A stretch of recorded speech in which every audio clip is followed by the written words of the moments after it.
Hey guys, so it's day 4 of me eating only veg food for next 30 days and it's weekend special because it's Saturday. তো ফার্স্টেই তো গরম চা দিয়ে শুরু করলাম দিন অ্যান্ড দেন আমি আজকে বানিয়েছিলাম no onion no garlic creamy cheesy pasta. এটা খেতে অসাধারণ হয়েছিল। আমি নিজেও এক্সপেক্ট করিনি যে ভেজ পাস্তা এতটা ভালো হতে পারে। আমি পরে রেসিপি শেয়ার করব। অ্যান্ড দেন আজকে যেটা স্পেশাল মেনু ছিল সেটা হলো আলুর দম আর হলো বাসন্তী পোলাও।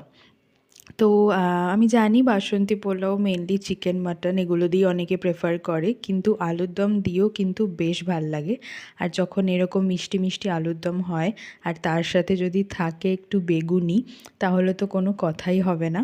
সো এই হলো আমাদের আজকের থালি, যার মধ্যে ছিল কাজু কিশমিশ দিয়ে মিষ্টি বাসন্তী পোলাও, পোস্তর দানা উপরে ছড়িয়ে দিয়ে এরকম গরম গরম আলুর দম, আর ছিল হলো বেগুনি and obviously salad. So yeah that's it. এটাই ছিল আজকের আমাদের লাঞ্চ মেনু অ্যান্ড আমি এনজয় করি। আবার দেখা হবে কালকে।